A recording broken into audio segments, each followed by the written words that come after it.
Hello everyone. Welcome to Dead Time Stories. I know many of you enjoy listening to these videos as you fall asleep.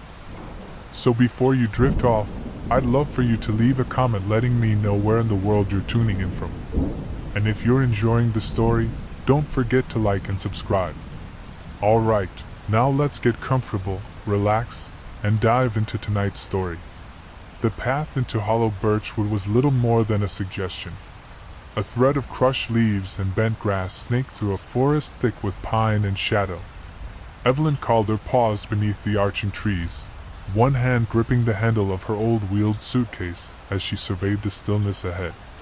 Behind her, the car that had dropped her off, a rusting sedan driven by a man who spoke only in short, clipped phrases, was already gone, its engine swallowed by the silence of the trees. She stepped forward.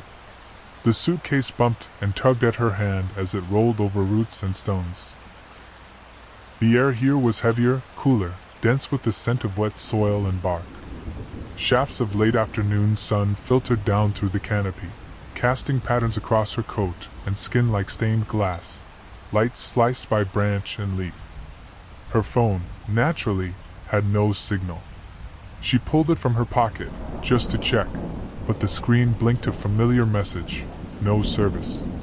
There was something strangely reassuring about that. She had come here to disappear for a while, after all. A week. Maybe two. Time enough to scrape the rust off her writing bones, maybe finally finish the manuscript that had sat untouched since November. Her editor had stopped asking. The cottage had been advertised in a niche forum for traveling artists and authors, remote, quiet, rustic, ideal for focused solitude. The listing had included 3 photos: a mossy stone chimney, a tiny attic bedroom with slanted wood beams, and a view from the writing desk into a forest of pale trees. Evelyn had bookmarked it within seconds. She crested a small rise, breath puffing slightly in the cool air, and there it was, nestled like a forgotten thought between 2 large hillocks and half sunken into the earth, the cottage. It was older than she'd imagined. Weather-worn stone made up its base, while timber beams held up a steep, sloping roof blanketed in moss. Windows, thin and tall, gleamed faintly in the falling light. Smoke curled lazily from the chimney, gray and almost hesitant. A shape moved at the door. A woman stood in the threshold, her frame slight, her silver-gray hair pinned neatly at the nape of her neck. She wore a dark dress with a faded apron, her hands folded calmly in front of her. Her eyes, though shadowed by the angle of the porch roof, seemed fixed directly on Evelyn, as if she'd been expecting her for hours. "You're the writer," the woman said. Evelyn swallowed, the air suddenly cooler in her throat. "Yes." Evelyn Calder. The woman stepped aside. "You're late." "Aye, sorry. The driver got a bit turned around. No signal out here." No, there wouldn't be," the woman said softly, almost to herself. She gestured inside with a tilt of her chin. "Come in before the trees settle. They lean closer after dusk." Evelyn blinked. "I'm sorry." But the woman had already turned and disappeared into the dim interior of the cottage. The door stood open behind her, creaking gently in the wind. Evelyn hesitated, just for a moment, then tugged her suitcase up the 3 stone steps and crossed the threshold into a place where time seemed to press against the walls. The door shut behind her with a soft but final click, like the closing of a book whose ending had already been written. Inside, the air was thick with the scent of aged wood, faint lavender, and something older, something like damp earth or dried herbs forgotten in a cupboard. Evelyn stood quietly, letting her eyes adjust to the warm dimness. The room was small but cozy, with a low-beamed ceiling and walls of smooth, dark timber. A stone fireplace took up nearly half the far wall, its embers crackling faintly beneath a half-burned log. A crooked wooden table stood beside it, flanked by mismatched chairs, and beside the hearth lay a modest pile of neatly split birch logs. To the right, a narrow staircase led upward into darkness, its handrail worn smooth by years of use. The woman reappeared from the adjacent room, moving with the slow, deliberate grace of someone who'd lived in silence too long. "You'll find everything you need here," she said without looking up. "The bed's made. Pantry is stocked. Water's from the pump behind the woodshed. Firewood's to be rationed. Storms will come before long."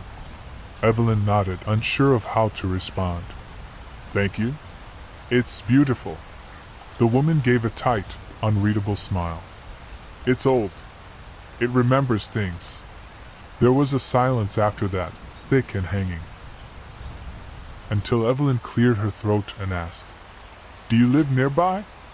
"I tend the place. That's all. I come and go.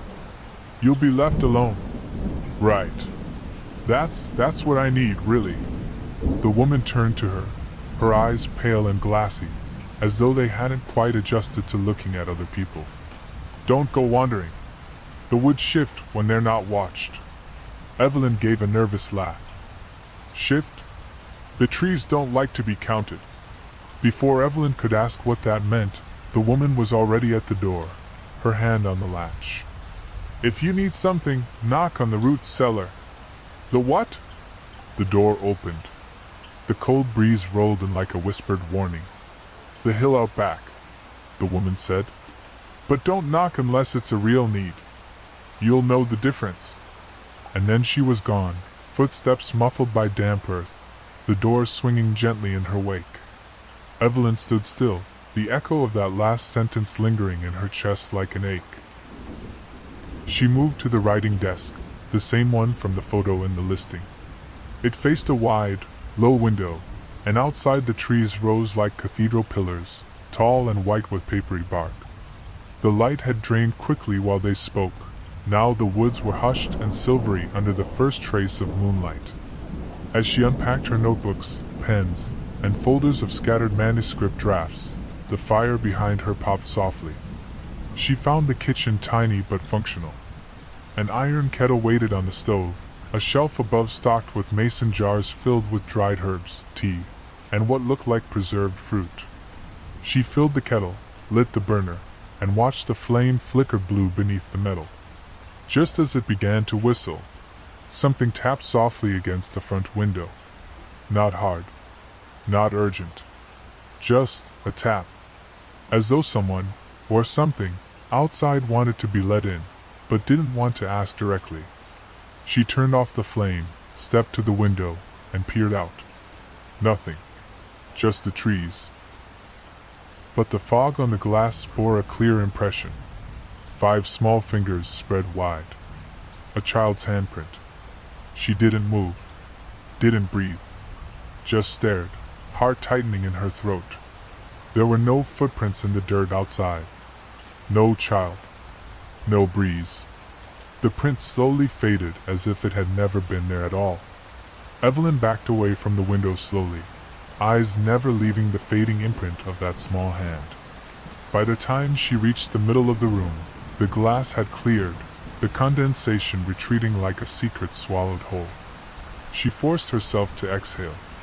It was probably just leftover from whoever was here before. A smudge not cleaned. Maybe it looked like a handprint. Maybe. She poured the hot water over a sachet of dried chamomile from one of the jars in the kitchen, willing her fingers to stop trembling. The mug felt oddly heavy in her hand as she carried it to the desk.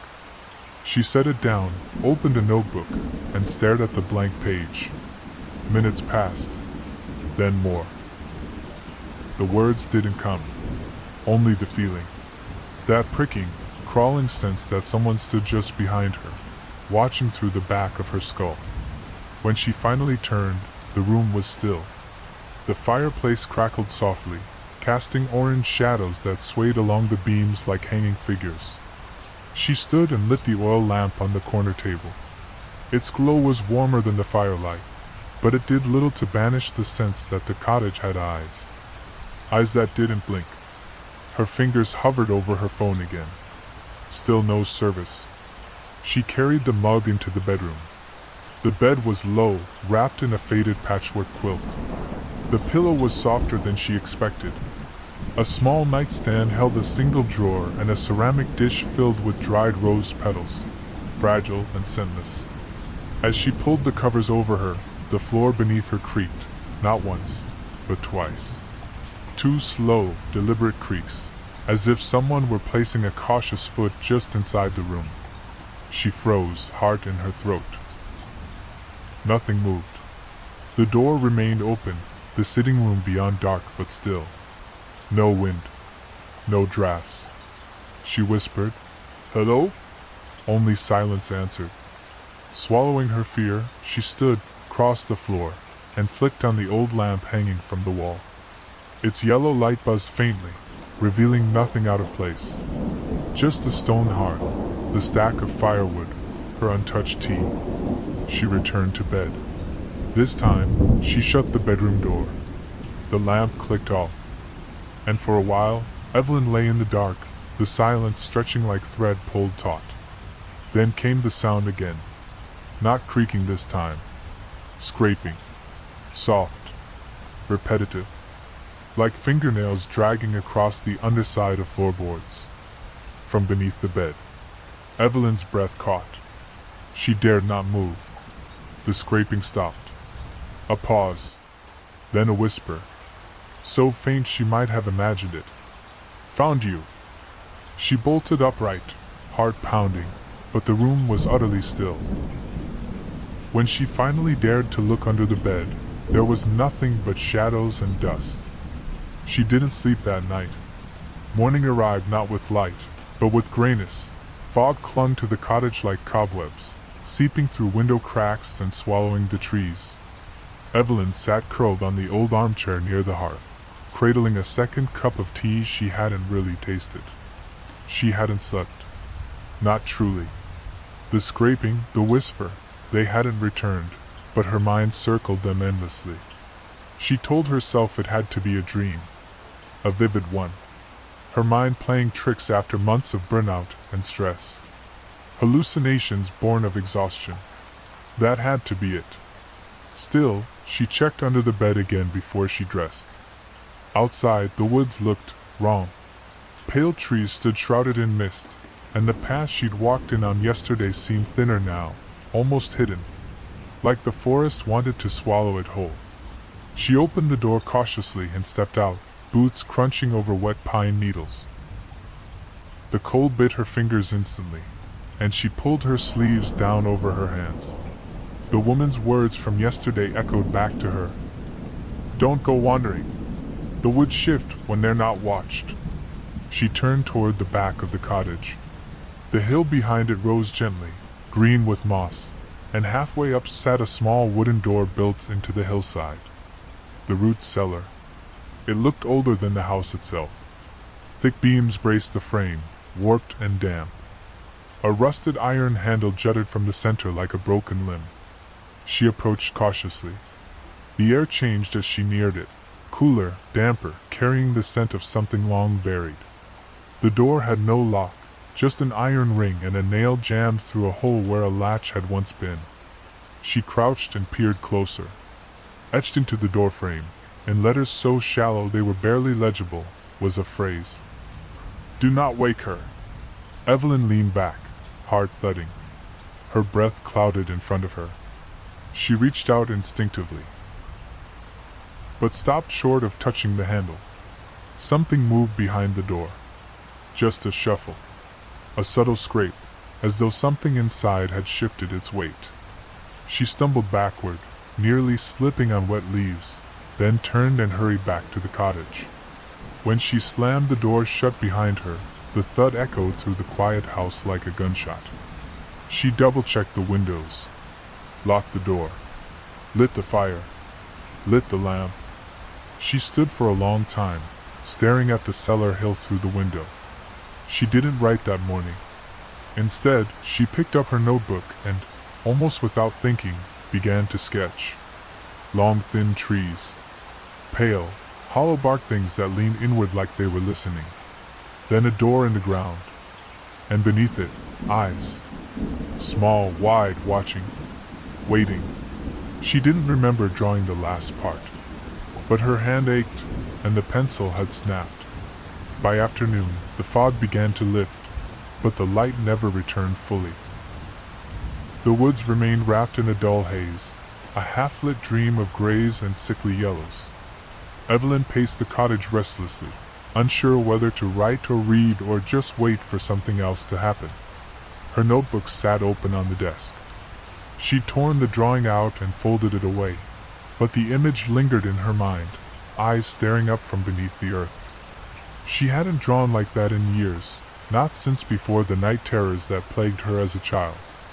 They'd returned last night, with whispers and fingers scraping the underside of her bed. By late afternoon, hunger drove her to the pantry. Shelves lined with glass jars and unlabeled tins greeted her. Whoever stocked them had done so methodically, neatly stacked rows, all handwritten labels faded to ghost gray. She chose a jar of soup concentrate and boiled water on the stovetop. While it heated, she heard footsteps on the porch. Not cautious like the woman's from yesterday, these were slow and heavy. Each board groaned beneath the weight. She hesitated, ladle in hand. A knock. 3 dough raps. Her heart thudded. Through the front window, she saw only a smudge of movement, distorted by mist on the glass. Carefully, she approached the door and opened it just a crack. A man stood there. Mid-60s, maybe older, wearing a battered brown coat and a wide-brimmed hat slick with drizzle. His boots were caked in mud, and a rucksack hung from one shoulder. "You Evelyn Calder?" he asked, voice gravelly. She nodded slowly, keeping the door mostly shut. "Can I help you? I'm Ira. I used to tend the place before Marta." Evelyn blinked. "The woman from yesterday?" I heard someone had moved in. Figured I'd check on the place. Doesn't get many guests this far in." He smelled faintly of damp wool and tobacco, and something else. Old soil, maybe. Something earthen. He didn't smile. "Well, it's standing," Evelyn said, unsure how else to respond. "That's good. Some places fall apart from the inside first." He looked past her, through the narrow crack of the door, into the dim warmth of the cottage. "You hear her yet?" he asked softly. "I'm sorry?" "The girl." Evelyn stiffened. "What girl?" He took off his hat. His eyes were rimmed red, tired. "You'll know her when she sings. You'll think it's wind at first." Her throat dried. "Why would you say something like that?" He glanced toward the woods. "'Cause it don't stop once it starts. Not till she's got your name." Evelyn gripped the edge of the door. "I think you should leave." Ira sighed. "I just came to warn you. The last one who stayed here," he heard her too. And he followed her voice straight into the woods. She stared. "Never did find his body," Ira added. "Just his boots." With that, he turned and stepped off the porch, his figure fading into the trees with unnatural speed. Evelyn shut the door with shaking hands and locked it. Twice. The soup boiled over on the stove. Evelyn didn't eat the soup. Her appetite had vanished the moment Ira stepped off the porch and disappeared into the mist. She poured it down the sink, the scent of thyme and meat broth suddenly nauseating. The drain gurgled as if choking. She double-checked the locks again. Windows shut. Curtains drawn. The shadows had grown longer than they should have by now, the kind that seemed to move slightly when you weren't looking directly at them. That evening, she tried to write. Not the horror fiction her editor had been pushing for, but something calmer. A character sketch. A memory. A journal entry. But everything she put down, every word, somehow turned itself into her. The girl. She still hadn't said the word out loud. Not even in her mind. Her. Evelyn opened a fresh page. Wrote one line. She sings to the walls when she's alone. The pencil snapped. Again. The room darkened, even with the lamps lit. Something about the fire felt colder now, more like light without heat. Shadows danced in the corners too long. The silence grew too deep. Even the wind had stopped. Then came the voice. Soft, distant, barely there, just beneath the sounds of the house breathing. It began as a hum, low, tuneless, slow, like someone dragging their fingers across the mouth of a glass bottle. It came from below, beneath the floorboards, beneath the stone, beneath everything. Evelyn froze, the pencil dropping from her fingers and rolling off the desk. She leaned closer to the floor. The humming grew clearer, and then words, garbled at first, muffled by layers of dirt and wood, like someone singing through a mouth full of soil. Round and round we lie and sleep. The birches bend, the roots run deep. Her hands trembled. The cellar door, the girl in red. We'll see you soon, we'll see you. She shot up from the desk, backing away. The song stopped instantly.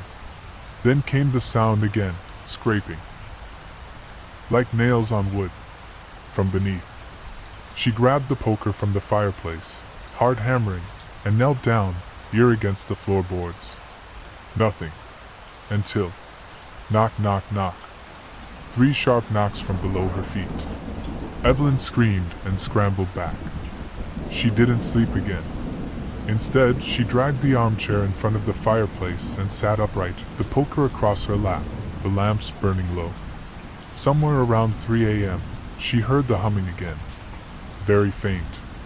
But this time, it was coming from the direction of the root cellar. And God help her, it sounded closer. By morning, Evelyn felt like her skin didn't quite fit. Her limbs were heavy, her mouth dry, her eyes twitching at every flicker of movement. Though she hadn't slept, the night had passed, barely, and the humming had faded with the first touch of light. She watched the window for hours, waiting for Marta to return. She didn't. Neither did Ira. The path was still there but thinner than before. An almost imperceptible trail that curved like a question mark into the trees. Evelyn spent the morning searching the house. She checked the crawl space under the bed. Nothing. Looked behind the furniture. Nothing. Opened every cupboard and drawer and cabinet. She found pantry items, oil for lamps, a half-used box of candles. But nothing personal. No old tenant's belongings. Not a single leftover shoe or coat or toothbrush. It was like no one had ever lived here at all. Except for the attic. She hadn't gone up yet. The stairs were narrow and dark, the kind that creaked even when untouched. She fetched the oil lamp and started up, one hand trailing the railing. The air grew colder with each step, and by the time she reached the top, her breath fogged slightly. The attic was small and slanted, with dust so thick it lay like velvet over every surface. Boxes lined one wall, some wooden, some carved.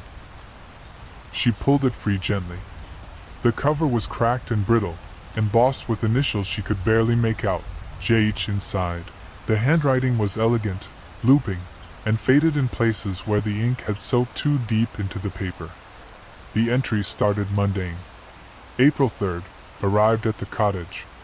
Marta brought me a loaf of oat bread and raspberry preserves. The silence here is like being swallowed by something large and alive. April 6th, the birches hum when the wind is still. I thought I heard singing near the root cellar, but found only a fox staring at the door, motionless. It didn't blink. April 10th, dreamed of a girl in red. She stood at the foot of my bed and hummed until I woke up crying. She had no mouth. April 12th, I think she's in the walls now. Evelyn turned the pages faster. The writing became less controlled. Ink blotted. Sentences trailed off. One page simply read, "Do not open the door." The next 3 were blank. Then came one final entry, written in jagged, slanted script, smudged with something that might have once been ink but now looked more like dried blood. I heard my name. She knows it now. She knows me. I won't make it out. If you find this, don't speak to her. Don't let her say it back. Don't go near the cellar. She's hungry again. The corner of the page had been torn. Evelyn flipped through the remaining pages, but they were empty. Just dust and a faint, bitter smell.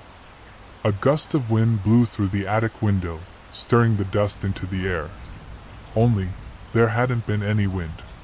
Behind her, on the wall where the cot leaned, a small handprint appeared in the grime. Not fresh. Just revealed. As though it had been waiting. That night, Evelyn finally drifted into sleep. But not rest. It came slowly, as though the cottage itself decided to let her go, but only partway. Her body sank into the mattress, and her limbs went numb. Her breathing slowed, but her thoughts sharpened, heightened. A heavy weight pressed into her chest like a hand not meant to comfort, but to hold her down. She opened her eyes, and the world was wrong. It was night, but the moonlight poured thick through the bedroom window, too bright, like milk instead of light. The air shimmered slightly, and her breath didn't fog, though the room felt cold. Evelyn sat up. Her hands moved slowly, like the air was syrup, each motion delayed by a heartbeat. She stood and stepped to the window.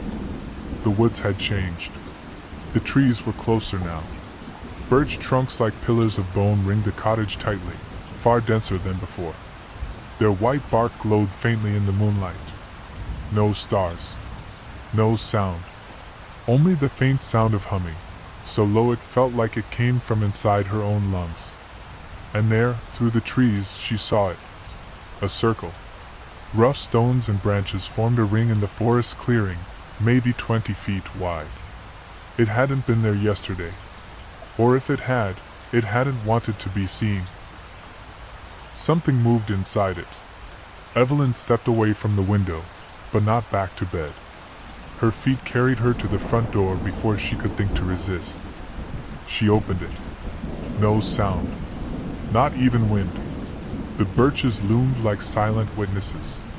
The path led her forward, not the way she came in days ago, but sideways, deeper into a part of the forest she hadn't explored. Her boots made no sound on the pine needles. The trees leaned together overhead, branches twisting tightly like clasped fingers. She reached the circle. Up close, it was clearer. 13 stones, uneven and blackened with something that looked like charred twisted bundles of birch twigs had been arranged between them. Effigies. Little human-shaped figures. Some with heads made of knots, others with nothing at all. The center was bare. Until it wasn't. From the middle of the ring rose a girl. No older than 7. Pale skin. Long dark hair that fell over her face in damp strings. A red dress ragged at the hem. Her mouth was sewn shut with black thread. Her hands were red not from gloves. No, her skin was red, raw and wet, like she dug herself out of the earth with bare fingers. She turned toward Evelyn. And though her mouth did not open, the song began. Not in the air. Not in the wind. In Evelyn's head. Round and round the birches spin. Call her name and let her in. The girl raised one hand. Evelyn's mouth opened against her will. She tried to scream, but only breath escaped. The girl stepped forward slowly. And Evelyn woke up. She bolted upright in bed, soaked in sweat, breath ragged, the taste of soil thick on her tongue. Outside the window, the trees stood still. But she knew, somewhere out there, the ring existed. And it was waiting. The morning light, what little of it there was, filtered through the trees like it regretted arriving. It carried no warmth, only the weight of another day wrapped in gray and shadow. Evelyn rose with leaden limbs, the dreams still clinging to her skin like cobwebs. She didn't eat. She didn't dress fully. She threw on her coat, boots, and slung her small flashlight into her pocket. The ring, that place, was real. She had to see it in the daylight. If she didn't, it would haunt her in ways she couldn't fight. Dreams could be denied. Reality demanded reckoning. She stepped into the woods without hesitation. The birches stood still, yet they leaned, ever so slightly, as if turning to follow her.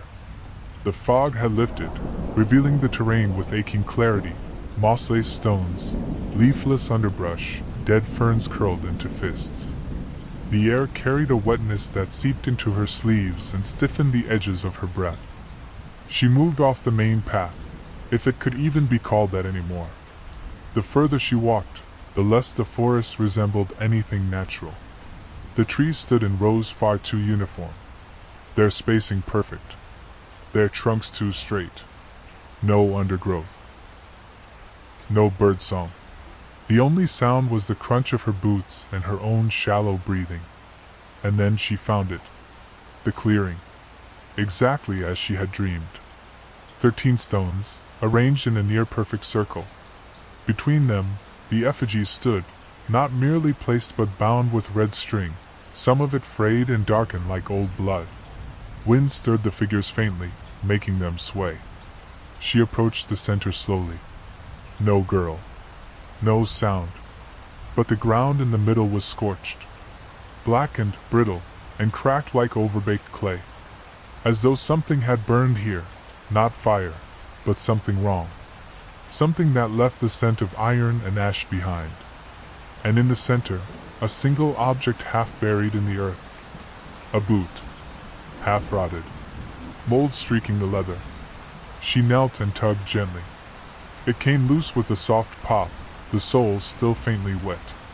Stuffed inside was a scrap of paper. She unfolded it slowly, hands trembling. The writing was smeared, but still legible. She hums to make you answer. Don't let her say your name. Don't listen after dusk. Don't dream in red. No signature. No date. Just another warning too late. Evelyn stood slowly, senses tightening like a bowstring. She wasn't alone. Somewhere beyond the ring, between the trees, a shape stood watching. A tall, lean silhouette. Not the girl. Too big. Still. Unmoving. It didn't blink. It didn't wave. It just stood. Evelyn stepped back, heart pounding. The shape remained. Only when she crossed the outer ring of stones did it finally vanish, without moving, as though it had never been there at all. Evelyn didn't stop moving until the cottage came back into view, its roof sagging like a weary shoulder, the chimney coughing a faint plume of smoke. The woods behind her felt alive now, not with sound or wind, but with the memory of something watching. She slammed the door shut and locked it, backing away like something might press through behind her. Her hands trembled as she tossed the boot into the fireplace and watched it blacken, crack, and finally burn. Not long after, Marta returned. No knock. Just the creak of the porch boards and the soft rustle of fabric. Evelyn yanked open the door before the woman could even reach it. "You knew," she said. Her voice shook, but her eyes were firm. "You knew about her. About the ring. About the dreams." Marta stared at her for a long moment, then gave a single, tired nod. "Ira said you were different," Marta murmured. "I hoped he was wrong. What is she?" Evelyn asked. "That girl. The one in red." Marta stepped inside without invitation. She moved to the hearth and lowered herself into the armchair like a puppet that had been dropped. "She's not a ghost," Marta said. "Not in the way people think. She's older than the cottage. Older than the village that used to be here. She's hollow-rooted. She doesn't just haunt. She grows." Evelyn stood frozen near the writing desk. "Grows?" "In the birch trees. That's why they lean. She pulls at them, breathes through them. The woods change shape because she needs space to stretch." Evelyn thought of the neat rows of trees, the perfect spacing, like they had arranged themselves around her. "She sings to you so you'll speak," Marta continued. "So she'll have you." Evelyn's mouth went dry. "Have me how?" "If she hears her name from your lips, you're hers. If she speaks yours, you start to rot from the inside." Marta's hands clenched in her lap. She feeds on memory, on recognition. That's why people disappear without a trace. No one remembers them after. It's not just death. It's erasure. Evelyn stepped forward. Then why the hell did you let me come here? I don't choose, Marta said. She does. Every few years, someone gets drawn here. The listing appears again. Or a letter arrives. And someone like you walks into these woods thinking you'll find quiet. Evelyn's voice cracked. There was a man. The diary. The boot. Marta nodded slowly. He answered when she called. She sang to him in the rain, and he followed her voice into the trees. They never found him. But she grew taller after that. Silence hung between them. Evelyn whispered, Is there any way to stop her? Marta looked toward the window. No. But there may be a way to leave. Evelyn's chest tightened. Then show me. Marta's lips parted, but then her expression changed. Eyes widened, throat working like she wanted to speak but couldn't. She clutched her chest and fell forward with a gasp. Evelyn lunged to catch her, screaming, Marta! But the old woman's eyes were already dimming, and in the hearth behind her, the flames sputtered. Then the fire whispered Evelyn's name. Marta was dead. Her body lay slumped against the hearthstone, eyes open but unseeing, face twisted in the final moments of fear, not pain, not surprise. Recognition. As if she'd seen something just before the end. As if she knew who had come for her. Evelyn backed away, breath catching in her throat, hands trembling. There was no blood. No wound. Just a sudden absence. Like something had unstitched Marta from inside, pulled the thread that held her together. The fire still burned. But it no longer offered heat. Instead, it breathed softly. Its flames pulsed with each exhale, as if alive. And in each flicker of orange, Evelyn saw shapes form, thin-limbed, pale, shifting like figures caught just beyond the curtain of this world. Her name came again, Evelyn, not spoken, not sung. Breathed. She ran to the kitchen, to the back door, flung it open. The hill loomed behind the cottage, green and damp and steep. The root cellar sat embedded in it, waiting. She knew she shouldn't go. Marta had warned her. The diary had begged her. But something in her chest twisted now, not just fear, but need. A need to understand what had happened here. A need to know why her. And somewhere, deep down, a thread of something darker. A feeling that it might already be too late to not go. The hill was slick. Moss coated the stones. She climbed it anyway, boots sliding in the mud. The cellar door stood shut, but not locked. The nail that once held it fast now rested in the grass. The message above the door remained. Do not wake her. Evelyn gritted her teeth and pulled the iron ring. The door creaked open, heavy and wet, revealing stairs descending into thick dark. She lit the flashlight. The beam cut a narrow path into the gloom. The walls were packed earth, root-bound and pulsing slightly with damp. The deeper she went, the colder it became, unnaturally so. Her breath fogged thick in the air. At the bottom was a small chamber, stone-lined, rough. A makeshift altar sat against the back wall, an old table, warped and covered in wax strippings and half-melted candles. Scattered across it were objects she didn't understand, a cracked porcelain doll head, bundles of tied black hair, a silver locket with no chain, and a note, folded, crumpled, with her name written across it. Her full name, Evelyn Marie Calder, in unfamiliar handwriting. She opened it. She knows now. You opened the dream. She'll sing tonight. And you'll answer. As she read, something moved behind her. A scraping sound, long, slow, hungry. She turned, flashlight beam trembling, and saw footprints. Small, bare, leading from the base of the stairs to the far wall, stopping at solid stone.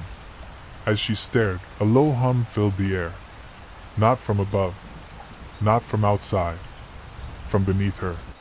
It grew louder, and this time it had words. The humming filled the cellar like rising water, seeping into Evelyn's skin, her teeth, her bones. It wasn't music in the traditional sense. It was a pressure, a tone that didn't need to be heard to be felt. Her fingers tightened around the flashlight as she backed away from the altar. The air thickened, and then came the voice. Evelyn! Spoken slowly, gently, like a lullaby unspooling in the dark. It was not Marta's voice, not Ira's, not even the child's. It was many voices layered together, some high, some low, some not quite human. They poured through the stones beneath her feet as though the earth had grown a mouth. She should have run. But the voice continued. Evelyn Marie Calder. Her full name again. Something pulled behind her ribs, an instinctive need to answer. To complete the loop. The name hung in the air like a question. The pressure in her throat swelled. She almost said it. She almost said her name back. But the voice changed, just slightly. It warbled, became wet, hungry, like someone speaking through a mouth full of soil. And Evelyn's breath hitched. No, she whispered, stumbling back. No, I'm not yours. The room responded. The altar shuddered. The candles all flared at once, despite no flame touching them.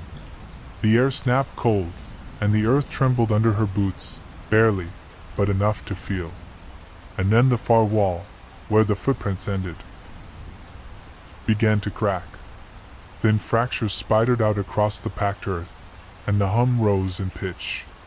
Something began pressing from the other side. Not just presence, but shape. The wall bowed inward. Evelyn turned and fled up the stairs, her breath fogging in short, frantic bursts. She didn't stop until she slammed the cellar door shut behind her. She jammed the iron nail back into the frame with trembling hands, even though part of her knew it wouldn't hold forever. She stood there, heart racing, the fog curling around her ankles. And then, across the trees, a red glow caught her eye.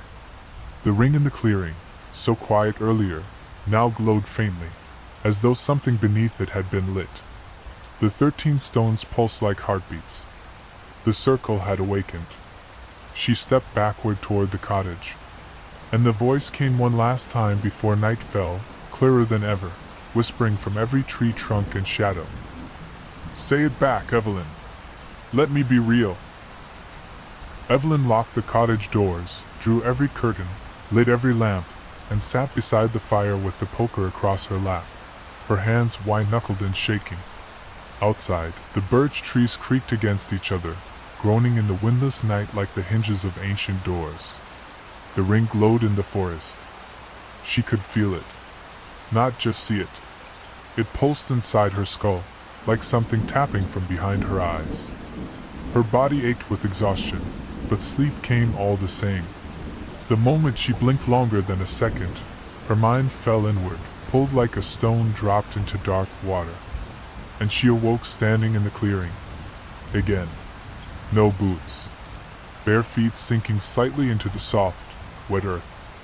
The 13 stones loomed taller than before, monoliths now, as if they had grown in the night. The effigies were gone. In their place stood figures. 13 of them. Pale. Thin. Mouthless. Dressed in faded red cloth that clung to their bodies like soaked bandages. They stood perfectly still, forming a ring within the stones, heads bowed, hands clasped in front of them. Evelyn tried to speak, but no sound came. She turned to run, but the trees were gone. There was nothing beyond the ring. Just a black sky and a floor of endless water reflecting her body back at her in grainy, distorted shapes. No stars. No moon. Only the circle. And then, they lifted their heads. All 13. And all of them had her face. Twisted. Hollow-eyed. Mouths sewn shut with black thread. Evelyn fell backward in horror, her breath hitching, her knees buckling. From the center of the ring, the girl rose. Not climbed. Rose. Like a corpse ascending through water. Her hair hung in clumps over her face. Her mouth was still sewn shut, but her eyes glowed dimly from beneath the strands of black. She walked toward Evelyn without moving her legs, gliding like a puppet pulled on strings. And when she stopped just a foot away, she opened her stitched mouth. The threads split like wet bark, revealing not teeth, but roots. Thin, white, writhing birch roots, sprouting and curling outward from the dark soil inside her. And she spoke in Evelyn's voice. "Let me wear you!" Evelyn screamed, and sat bolt upright in bed, drenched in sweat. Morning light poured through the window, but her feet were caked in mud, and clutched in her hand was a single, pale birch root. Still wet. Evelyn scrubbed her feet in the tiny bathroom sink until her skin turned raw. The mud wouldn't come off completely. It clung between her toes like oil, seeping into the cracks, dark and earthy with a faint metallic tang. The root, pale and curling, sat on the counter like a finger. She wrapped it in a towel and threw it in the fireplace. Watched it burn. But it didn't smoke. It screamed. Only for a second. A high, thin whine-like air being let out of a child's lungs. Then it turned black and crumbled to ash. By noon, Evelyn had packed a bag. Just essentials. A coat, boots, her flashlight, a canteen, a few dry goods. She wasn't waiting for another night. Whatever this place was, whatever it wanted from her, it was getting closer. She stepped onto the porch, bag slung over her shoulder. The trees stood silent, windless. She looked back once at the cottage, then walked toward the path. The same path she had arrived on. It was still there, narrow and moss-covered, winding between the birches. Her boots crunched softly over pine needles and gravel. The air was colder, sharper, like breathing through cloth. Trapping. She stopped, panting, staring down at her boots. Something wet glistened in the dirt. A footprint. Small. Bare. Pressed into the moss just ahead of her own. It hadn't been there a second ago. It pointed back the way she came. Behind her, the trees shifted. Not swayed. Shifted. They turned. Their white trunks twisted subtly, groaning in the cold. Bark peeled like old wallpaper. The entire forest seemed to lean just slightly in her direction. She turned and ran. No sense of direction, no trail. Just blind, reckless movement. Branches snagged her coat, twigs whipped her face, roots nearly toppled her. But she kept moving until the trees thinned, and something new appeared. The ring. The 13 stones. Now cracked and steaming, a faint red glow oozing up from the center. And at its edge, facing her like it had waited, stood the girl in red. Hair over her eyes. Dress fluttering slightly though there was no wind. She lifted her head and smiled. Evelyn didn't remember stepping forward. One blink, she was at the edge of the clearing. Another, and she was inside the ring. The moment her foot crossed the threshold between the stones, the world lurched. The ground beneath her buckled like a ripple in water, and for a moment, gravity felt wrong, as if her body was lighter than air and heavier than stone at once. She stumbled but didn't fall. Instead, the trees around the clearing darkened, not from the setting sun, but as if something behind her eyes dimmed the light. The girl in red stood across from her, just inside the circle. Her feet didn't touch the earth. She floated a few inches above it, toes curled as if still tasting soil. Her hair writhed slowly, though the air was still. Evelyn wanted to run, but her body refused to move. And then the clearing fractured. With no sound, no warning, the trees beyond the ring bent inward and began to stutter, flickering between forms. Winter bark turned to autumn gold, then melted into spring blossoms and back to bare. Time unbound. And the figures appeared.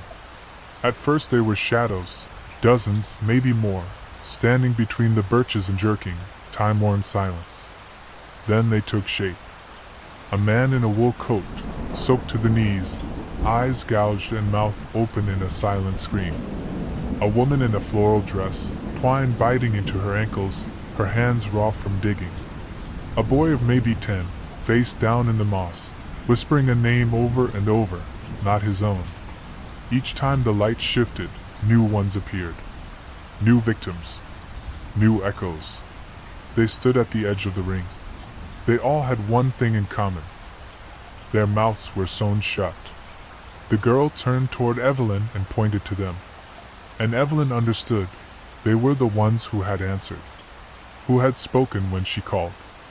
Who had allowed her to wear them. Then came the final figure. He didn't flicker.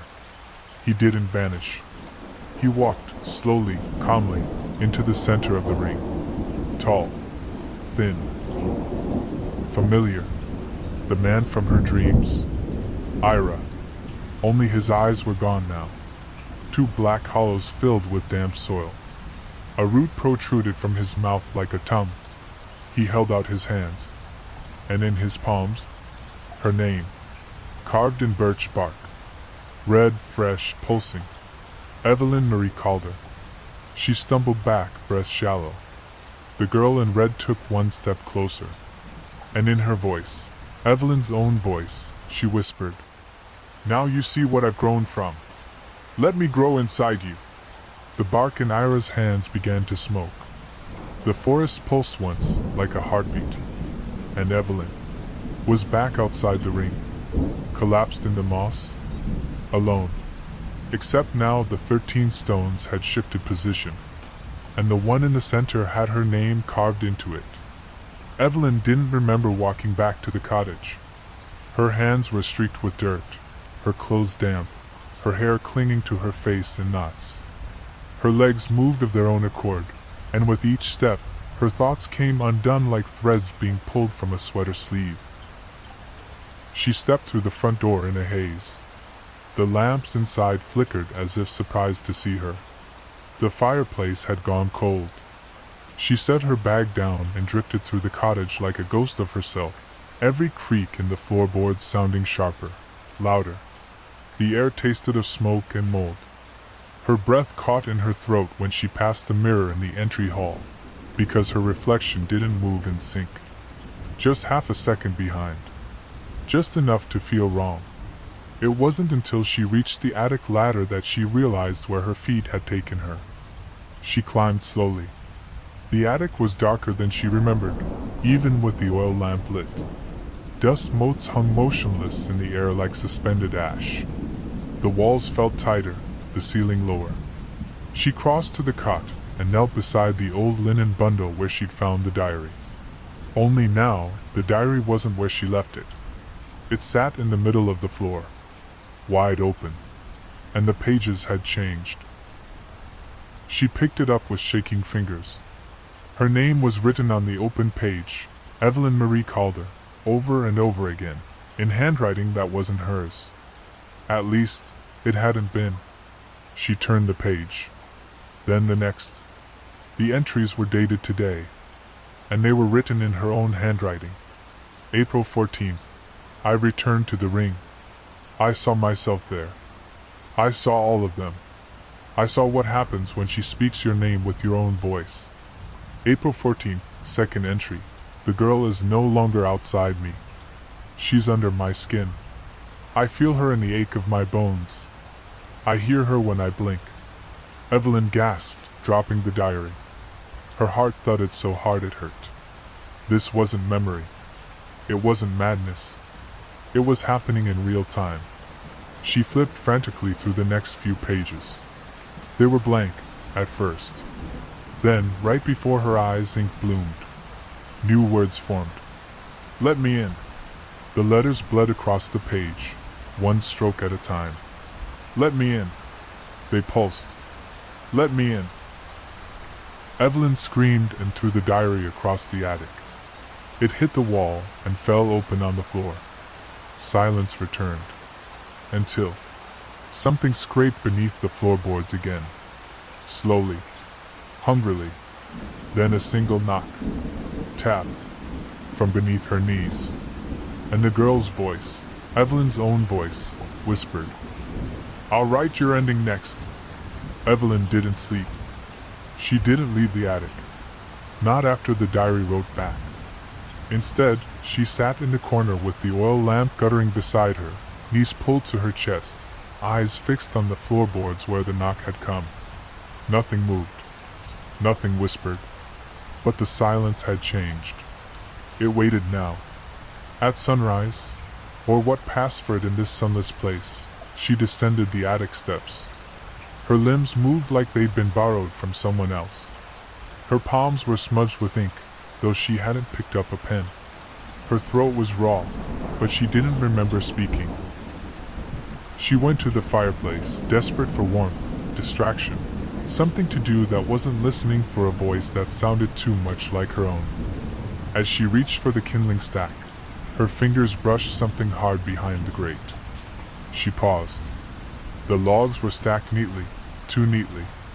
Behind them, recessed into the stones, was a small hollow. Something was wedged deep inside, coated in soot. She pried it free. A book, bound in black cloth, cracked with age. Not leather, something older. Thinner. More like hide. This wasn't the same as the first diary. No initials. No name. Just a sigil burned into the cover, a ring of trees surrounding a single eye with roots spilling downward. She opened it. The ink inside was rust-red, faded almost to brown. The script was angular, precise, and wrong. The longer she stared at it, the more the words twisted into forms her mind didn't want to see. But then, halfway through, the writing changed. The language shifted, became readable. A new hand had taken over. July 2nd, 1871. I was meant to log weather patterns. That's all. The university said this land would make a fine observatory site. But the trees here don't behave. They move in ways trees shouldn't. And the air smells like a wet mouth. July 14th. I saw her last night. In the clearing. She wasn't born, she was grown. Sprouted from beneath a stone, and crawled into her red dress like skin. She looked at me.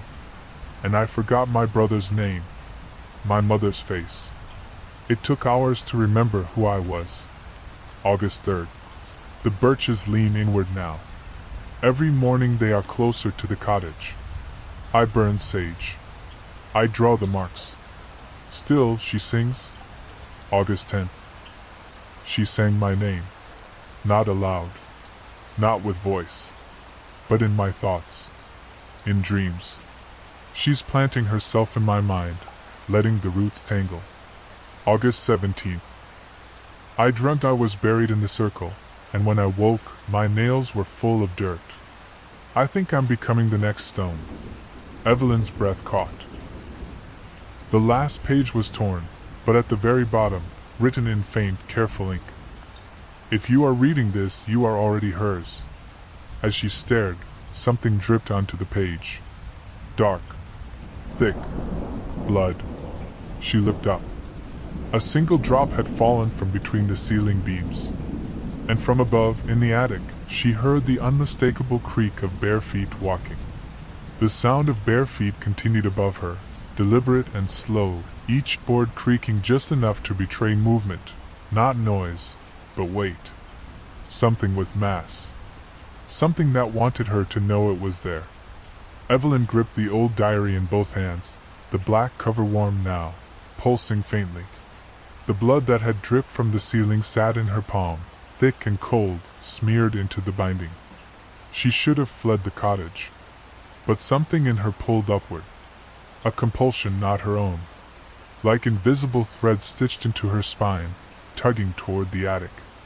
She ascended the narrow steps slowly, the oil lamp clutched tightly in one hand. As she reached the top, the attic air turned sour, damp and metallic, like wet leaves pressed into rust. The light from the lamp flickered erratically, casting strange shapes on the slanted walls. And there, in the far corner, where the cot used to sit, stood the girl. No longer still. no longer silent. She was facing the wall, head tilted to one side, hair matted and clinging to her cheeks. The red dress hung loosely now, as if it had outgrown her. She turned, and Evelyn's breath died in her throat. The thing wearing the girl's shape wasn't human. It had copied the image of a child the way a fungus mimics a flower, close, but not perfect. Not even close. Her arms were too long, her eyes too wide. The stitches that once held her mouth closed were gone, but in their place, roots. Dozens of fine white tendrils spilled from her lips and cheeks, reaching outward like antennae. They pulsed and writhed, tasting the air. Inside her mouth, Evelyn could see a hollow void. A hole shaped like a throat but lined with bark. The girl stepped forward. Not gliding. Not floating. She walked now. Slowly. Steadily. With each step, the attic seemed to warp. The roof bent lower. The floor dipped. The lamp in Evelyn's hand dimmed to a pale ember.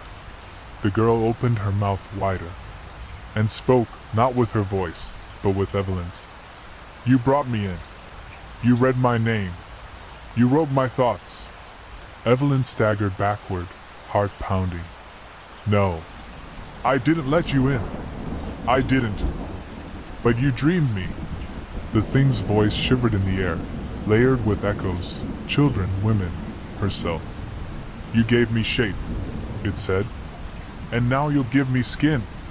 Suddenly, the floor beneath Evelyn's feet cracked open, not completely, but like something below was pushing upward. A hand burst through the wood. Not a child's hand. An adult's. Familiar. Thin fingers, pale, with a burned scar across the knuckle. Her own hand. Evelyn screamed. The girl took another step forward. And all around her, the attic walls began to breathe. Evelyn turned and fled down the attic steps, the sound of her own heartbeat roaring in her ears. Behind her, the girl, the thing wearing her face, did not follow in haste. She didn't need to. Evelyn was already inside. She had been since the first night, since the moment she crossed the birch-lined path that had never wanted to let her leave. As her boots hit the floor of the cottage, Evelyn's ankle twisted, something slick on the wood, and she tumbled forward, catching herself on the edge of the fireplace. The front door loomed ahead. She ran for it, through the latch, and yanked it open. The path outside was gone. Where there had once been trees and fog and the winding trail that led to the main road, there was now a hallway. Narrow, wood-paneled, lined with identical doors spaced evenly apart. Evelyn stepped back, breath catching. She turned to the kitchen. Gone. In its place, another hallway, this one darker, tiled in moss and stone. Its ceiling arched overhead like a tunnel. She spun around in a panic. The cottage was gone, not physically, not completely, but restructured, bent inward, rewritten like a bad story mid-draft. The rooms no longer connected the way they had before. She reached for the attic steps, but where they should have been was now a blank wall, smooth and seamless. The house had closed the pages around her. She took a tentative step down the hallway where the front door had opened. It felt longer than it should have been. Each footfall echoed softly, as though she were walking inside a giant hollow tree. The oil lamp flickered in her grip.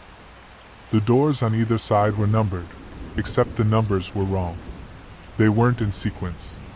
Door 1, Door 13, Door 5, Door 8, then Door 1 again. And carved faintly into the center of each door, beneath the number, was a name. Some she didn't recognize. One she did. Evelyn Marie Calder. She stopped in front of it, heart pounding. The doorknob was bone white. It pulsed softly beneath her fingers. Something whispered behind her. Not a voice this time. Breathing. Shallow. Steady. Hungry. She turned, and found the hallway closed behind her. The door she had entered through no longer existed. Just a stretch of impossible corridor behind her, fading into shadow. The house wasn't haunted. It was the haunt itself. A structure grown, not built. A thing with rooms shaped like memories, corridors patterned after dreams. She backed away from the door with her name on it, slowly, then turned to run. But she only made it 3 steps before the floor beneath her cracked again, and this time, something reached through. Not a hand, not a root, a face. Her own, mouth open, eyes weeping black sap. It smiled. The floor beneath Evelyn gave way like soft clay. Her body dropped before her mind could react, and in an instant she was falling, but not down. It felt sideways, inward, through something that resisted her, like thick fog laced with broken glass. Her scream caught in her throat. The world blurred, dark and wet until she landed, hard, on carpet, soft, familiar. Evelyn groaned and pushed herself upright, breath ragged, her body aching with an exhaustion that wasn't hers. The air smelled like lemon polish and dust. She blinked, and found herself in a living room. Not the cottage, not the forest. A perfect replica of her childhood home. The walls were the same faded rose pattern her mother had hated. The dented coffee table with the missing corner. The old TV cabinet with the broken remote taped to the side. And her father's armchair, still angled toward the window like it had been every evening before he passed. "No," she whispered. "No, this isn't real." But the cushions smelled the same. The light outside the window was golden, artificial, the glow of a sun that didn't exist. The clock on the wall ticked, but the hands didn't move. She stepped into the kitchen. The calendar on the wall read June 14th, 1997. The day her mother had left. The fridge hummed softly. The dishes were still stacked in the sink. And there on the floor was her old backpack, canvas, blue, frayed at the straps. Her initials stitched into the flap. She reached out, touched it, and heard her mother's voice, just outside the room. "Evelyn, dinner's almost ready. Come sit." Her knees buckled. It wasn't possible. Her mother had vanished over 20 years ago. No note. No goodbye. Just gone. The police found nothing. Evelyn never had closure. Never understood. Until now. She turned slowly, heart beating like a drum. In the hallway stood the silhouette of her mother, motionless, just out of sight, face obscured by the edge of the doorway. "Evie," the voice called again.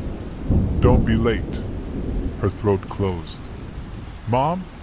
Come sit," the voice said. But it wasn't quite right. A half beat too slow. A note too flat. Like a recording played back on warped tape. She stepped into the hallway, and the figure of her mother turned. But it wasn't her mother. It was the girl in red, wearing her mother's face. Not just imitating it, wearing it. Skin like a mask pulled too tight, eyes wrong, jaw too wide. The illusion dropped. The house darkened. The floral wallpaper withered, curling into rot. The furniture shriveled and collapsed into piles of gray dust. The carpet rippled like water, revealing black soil underneath. And Evelyn's childhood home sank into the floor around her. The girl grinned. "I'm made of what you miss most," she whispered. And the door behind Evelyn slammed shut. The door behind Evelyn vanished. Not closed, gone. Its frame dissolved into the wall like it had never existed. She turned in circles, searching for a seam, a handle, something, but the hallway had become a closed loop. Dim, breathless. The scent of her mother's perfume still lingered faintly, sour now, like it had turned. The girl in red stepped closer. Her mother's face still clung to her skin like latex half-peeled.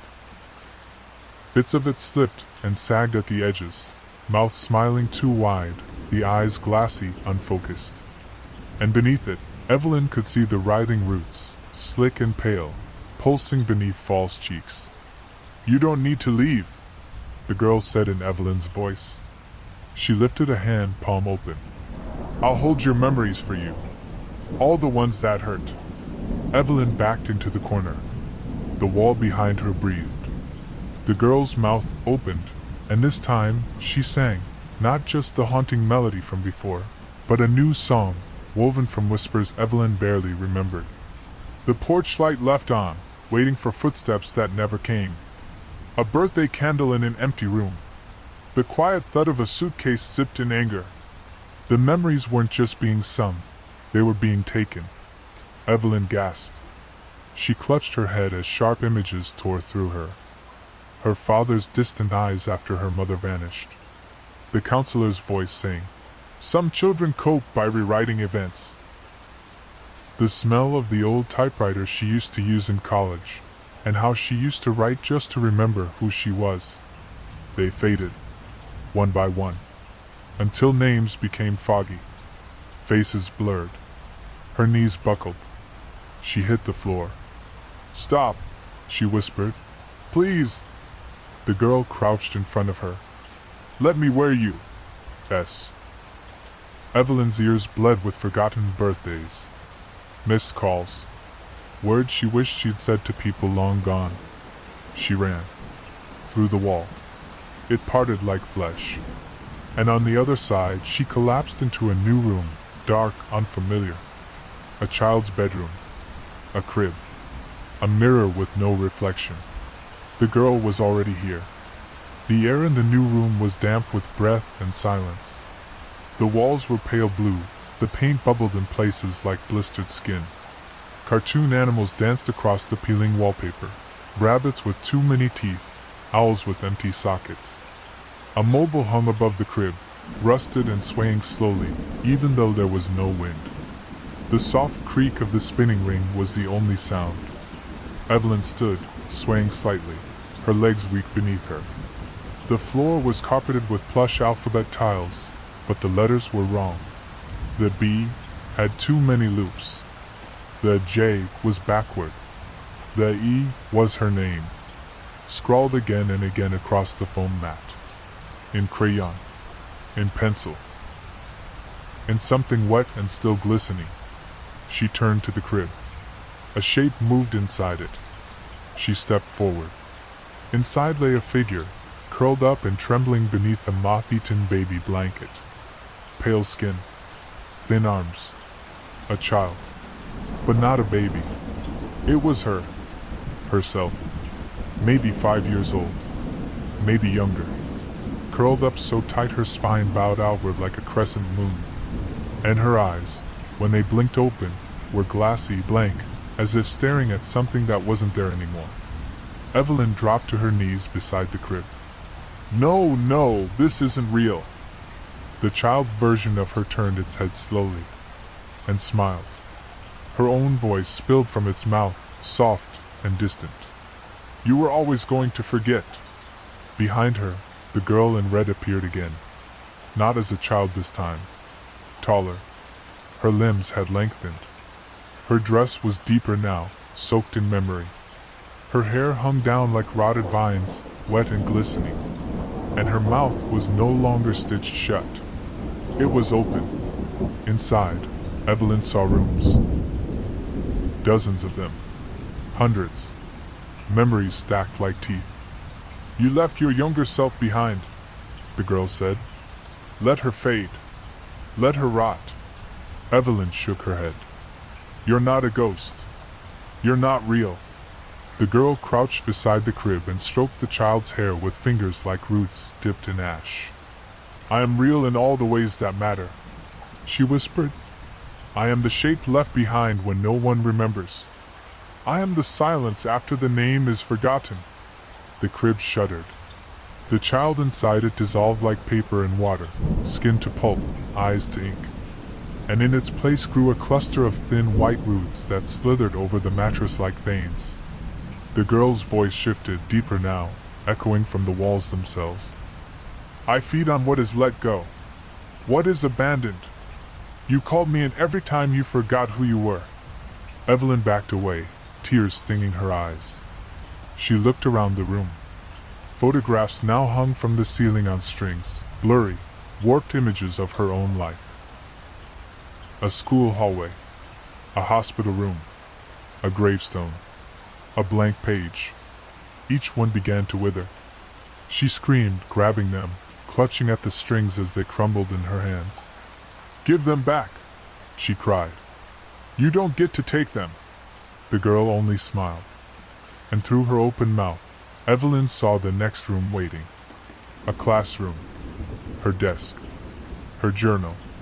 And on the page, her name, already fading.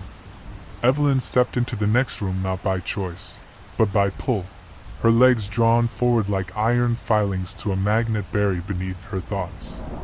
The transition was seamless. One moment the nursery faded to dust, and the next she stood in a high school classroom, flickering with overhead lights and the faint scent of old textbooks and cleaning fluid. Chalkboards lined the front wall, smudged and ghosted with half-erased equations. Rows of metal desks stretched before her like gravestones. And there, near the window, sat her old desk. The one from her sophomore year. The one where she used to write when no one was watching. The one where she stopped speaking for almost a month after her mother disappeared. The classroom was empty, yet filled with breath. The air felt used, as though invisible students filled the seats, their backs straight, their mouths closed, their eyes invisible. The hum of fluorescent bulbs buzzed in time with Evelyn's pulse. She approached her desk. A single notebook sat atop it. Navy blue, corners curled, faintly damp. She picked it up. The first few pages were hers, scrawled in the messy, looping script she'd used at 15. Thoughts about dreams, guilt, fragments of poetry that never rhymed. But as she turned the pages, her handwriting shifted, became neater, more elegant, more like the girl's. The entries began to change. April 17th. I let her in today. She's quieter now. She doesn't hurt. April 19th. The world beyond the woods doesn't miss me. I don't miss it. She tells better stories than I ever could. April 23rd. I am better this way. I am whole now. I am red. Evelyn's hands trembled. She flipped ahead. There was a sketch tucked into one page. It was her face, but wrong. The eyes were hollow, mouth sewn shut, but still smiling. Then she heard her own voice from behind her. I always hated that desk.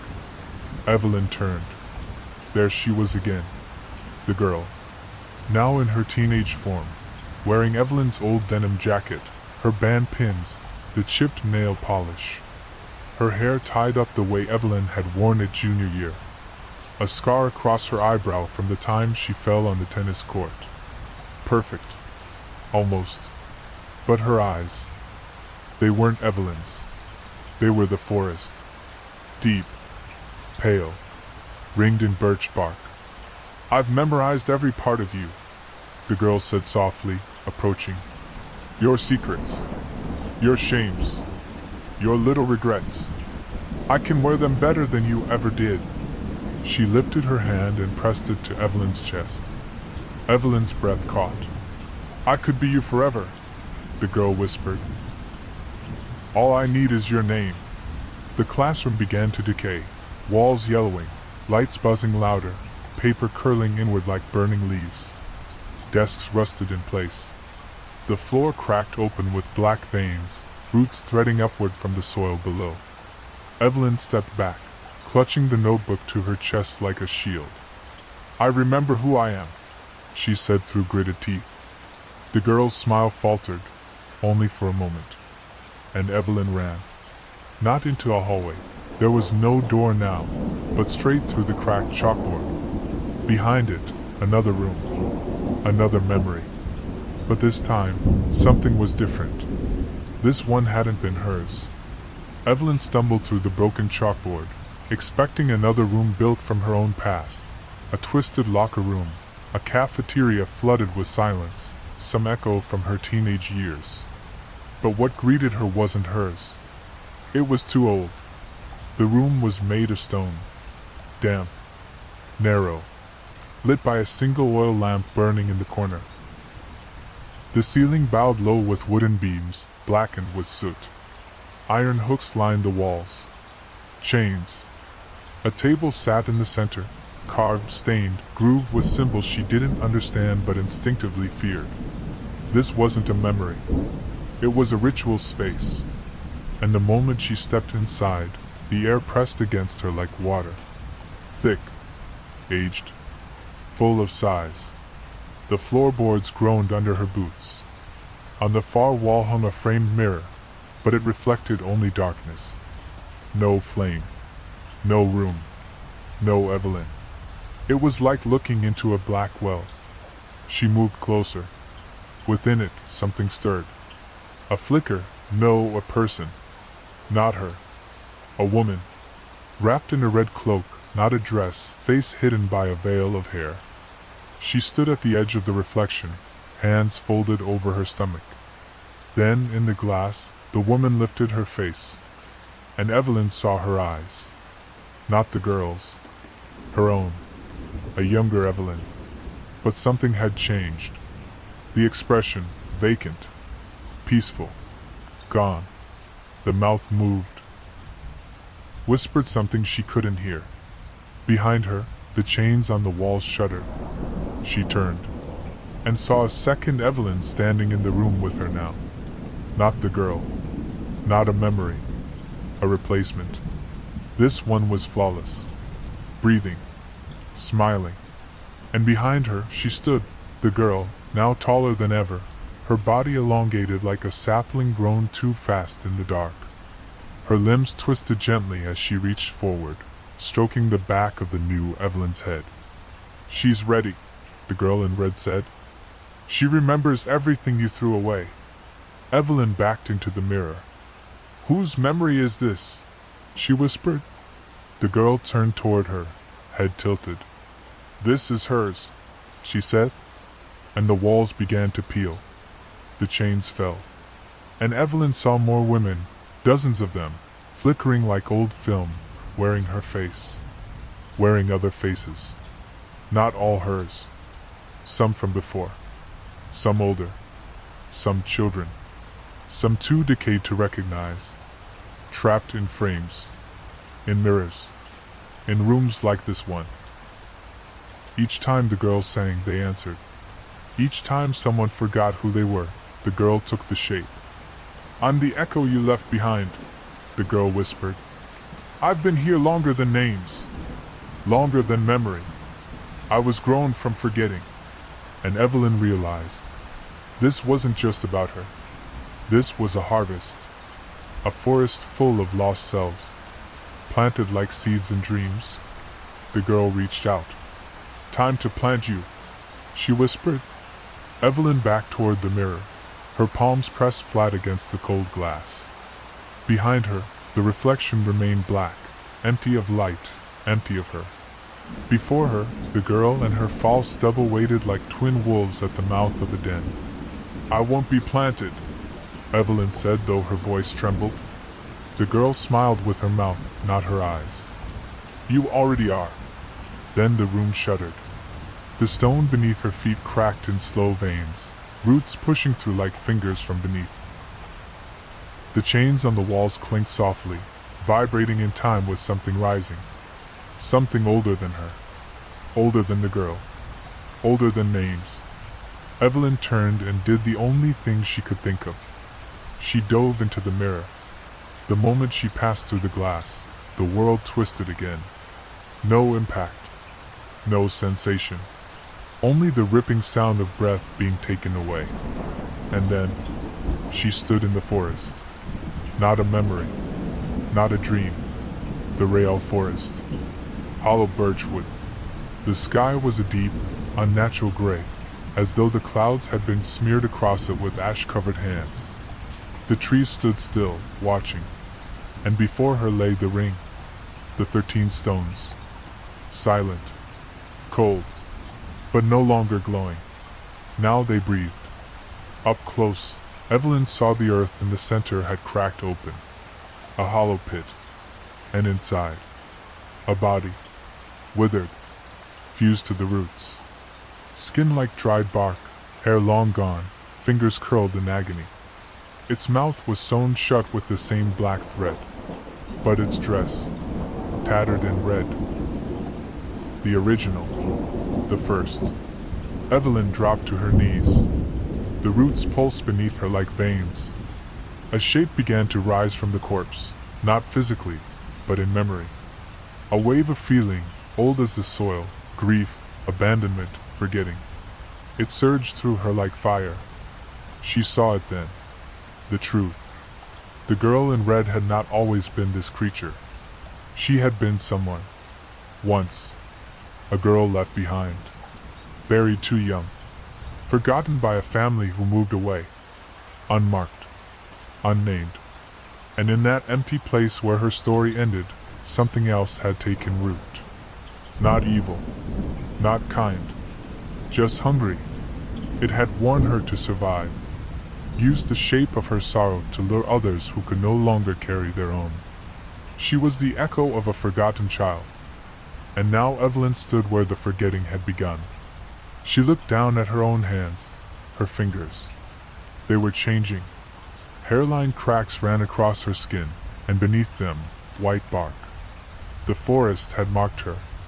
She wasn't just being chased anymore. She was being rewritten. Evelyn stumbled back from the ring, her hands trembling, the thin cracks along her fingers stinging like cold glass.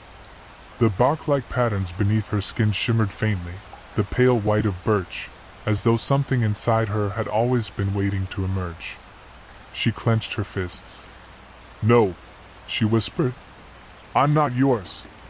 The forest exhaled, deep and slow, like a breath through 100 mouths. The trees bent just slightly, not with wind, but attention. She looked again at the corpse nestled in the center of the ring. Though shriveled and root-bound, the shape was unmistakably human. The dress, though shredded, still clung to the bones. The skull had collapsed inward, but the jaw still bore the black threads that once kept her silent. Who had she been? What name had the world forgotten? If Evelyn could find it, if she could speak it, maybe it would anchor the girl. Maybe it would give the thing a shape it couldn't change, a self it couldn't shed. But that was the danger, wasn't it? The forest didn't want that name spoken, because a name was power. She left the clearing. The path behind her reformed, branches curling aside like the forest wanted her to leave the ring, perhaps knowing she tried to unearth what it had buried. She followed her instincts, back through the trees, back to the cottage. It stood unchanged, but it watched her now. Windows like eyes, door like a waiting mouth. Inside, the air was colder than it had ever been. She rushed to the fireplace, dug behind the grate again. And there, deeper than the first diary, buried beneath soot and bone, she found it. A tin box, rusted at the hinges. She forced it open. Inside were fragments. A girl's ribbon, red stiff with age. A marble, clouded but still catching the light. A name tag, cracked and water-stained. The paper was nearly illegible, but Evelyn could just make it out. Margaret Hanley. Grade 2, hollow birch schoolhouse. Her breath caught. Margaret. The name wrapped around her like a cloak. It was real. Full. Heavy with forgotten years. She looked at the walls of the cottage. They pulsed. The house didn't like that name. Neither did the forest. She spoke it aloud. Margaret Hanley. The lamps flickered. The floor groaned. Roots pulled back from the edges of the fireplace. She screamed it. Margaret Hanley!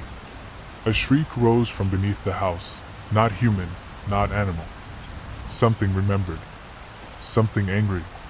And then, footsteps. In the attic. Slow. Deliberate. Coming down the stairs. The footsteps descended the attic stairs with agonizing slowness. Each creak was like the crack of ice across a frozen lake, delicate, warning of what would come next. Evelyn backed into the center of the cottage, clutching the tin box to her chest, her breath fogging in the unnatural cold. The final step groaned, and then she appeared. No longer the child in red, no longer wearing Evelyn's face. What stood before her now was neither girl nor woman. It was a shape grown from sorrow, a body built of memory and mimicry, stretched tall, limbs jointed wrong, neck long and bowed like a wilted flower. Her hair was no longer hair, but threads, roots trailing in the air like kelp beneath dark water. Her face was half-formed, one side smooth and unfinished, like clay left unshaped. The other side, where the flesh had collapsed, showed slats of birch beneath. Her mouth hung open, no longer stitched, no longer smiling.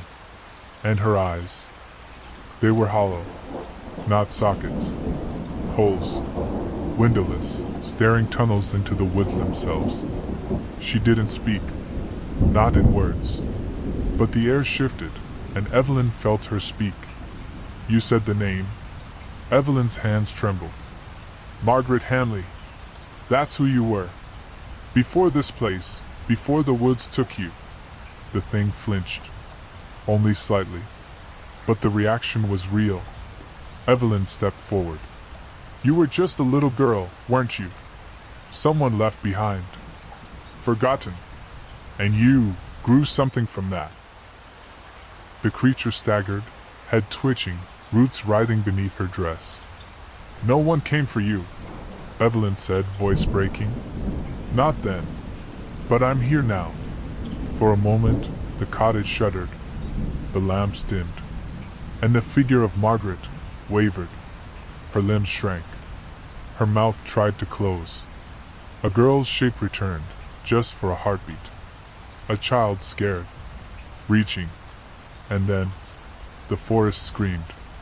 Through the chimney, through the boards, through the stone, the entire wood howled. Wind without breath. Grief without voice. It didn't want her remembered. It wanted her hollow. Margaret! Evelyn shouted again, as loud as she could. I remember you! The creature shrieked, falling to her knees. Her hands clawed at her own face, at the roots erupting from her chest. The floor cracked beneath her. And then Evelyn understood. The forest had fed on Margaret's pain for decades. Because Margaret had forgotten herself first. And the forest had filled in the void. Now Evelyn could give it back. From the tin box, she pulled the ribbon, the marble, the name tag. She laid them on the floor gently, like offerings. You're not the forest, she whispered. You're a little girl who got left behind. That's all. Margaret's body spasmed, roots thrashing, arms convulsing. She let out a cry, and Evelyn took a step forward. She reached out and touched her. The roots stopped. The silence returned, and Margaret collapsed. Margaret's body was light, too light. She weighed no more than a bundle of dead branches and faded linens as Evelyn carried her out of the cottage, cradled in her arms like a child long past sleep. Her limbs no longer twitched. Her roots had stopped moving. Her face, now truly that of a girl, was soft and empty, peaceful in a way that made Evelyn's chest ache. The forest waited. It did not move. It seethed. The trees leaned together in silence, canopy pressed like a lid over the land. The wind held its breath. Nothing dared stir, but everything watched. Evelyn's breath fogged in the cold that followed her. With every step toward the ring, the path unraveled, straight one moment, slanted the next, then curved back upon itself. The trees whispered without leaves, their hollow trunks exhaling doubt into her ears. She's not yours to bury. She belongs to us now. Put her down. But Evelyn kept walking.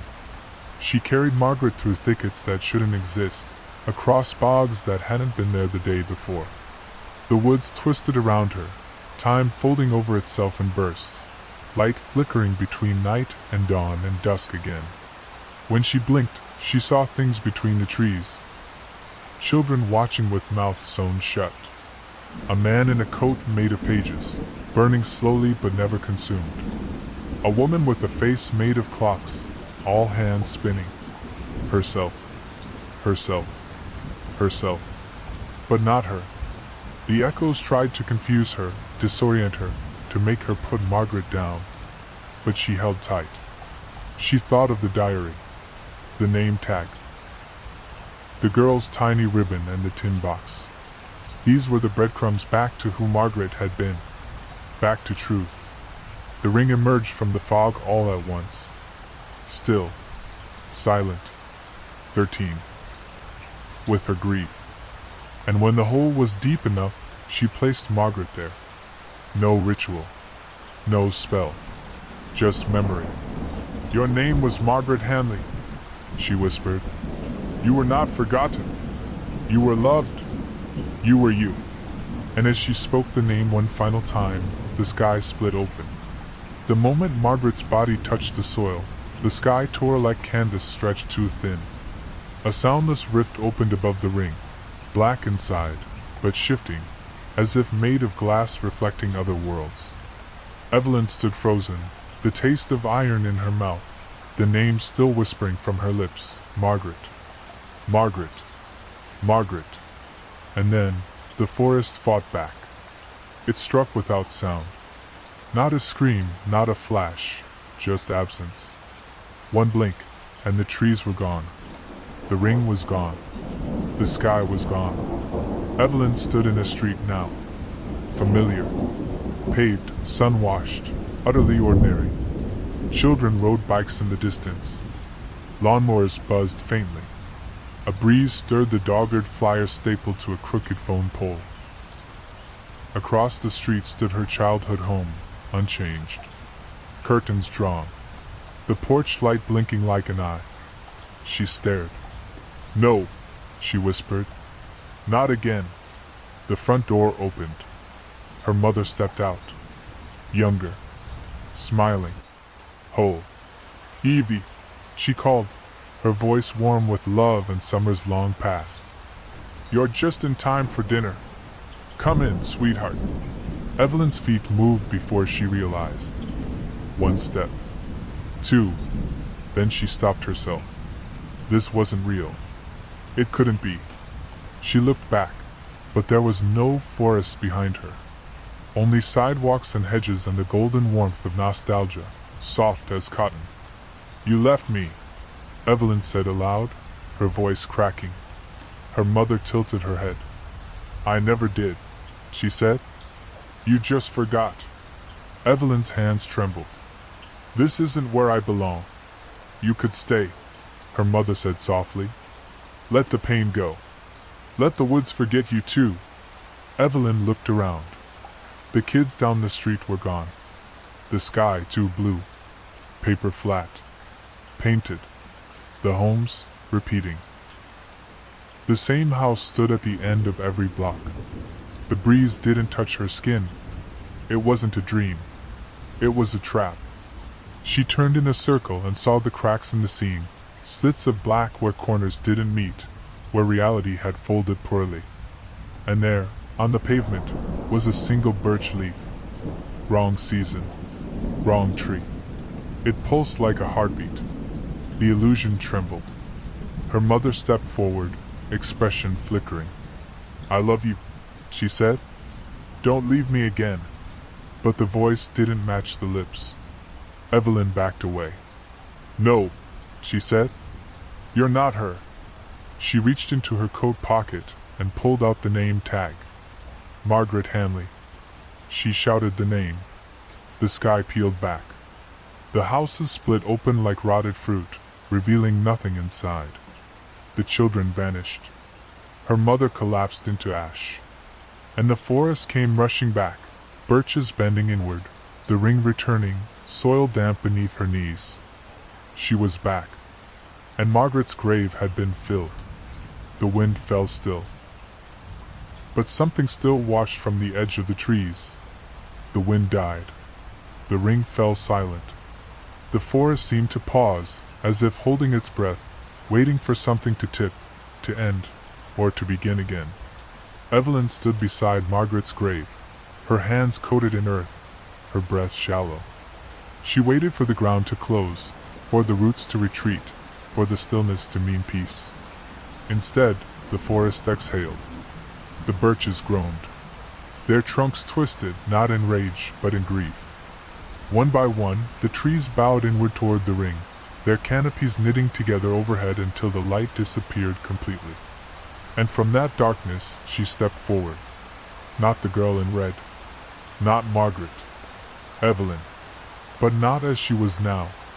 This version of her was pallid, slack-eyed, and clothed in rotting fabric that looked like her own coat. Her skin had split along the arms, and birch bark peeled from beneath like she'd been carved hollow. Her lips were sewn shut. She didn't walk. She drifted, toes never quite touching the ground, her arms hanging as though lifeless.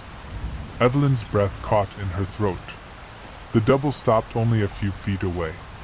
And behind her, more figures emerged from the woods, all her. Dozens. Hundreds. Some weeping. Some crawling. Some burned. Some with mouths full of dirt, eyes filled with stars. Each a version of her who had given in. The voice returned. Not the forest. Not the girl. Herself. Spoken from every version at once. You don't have to leave. Her own voice, so familiar, so tired. You could rest. No more stories. No more fighting. The stitched mouth Evelyn raised a hand. Her fingers opened, and inside her palm lay a seed. White. Small. Still beating. Evelyn knew what it was. Herself. The self she would become if she planted her name here. If she let the forest remember her the way it wanted, as part of it. As fuel. You could become peace, the voices said. The seed pulsed faster. But Evelyn stepped back. I'm not yours, she said.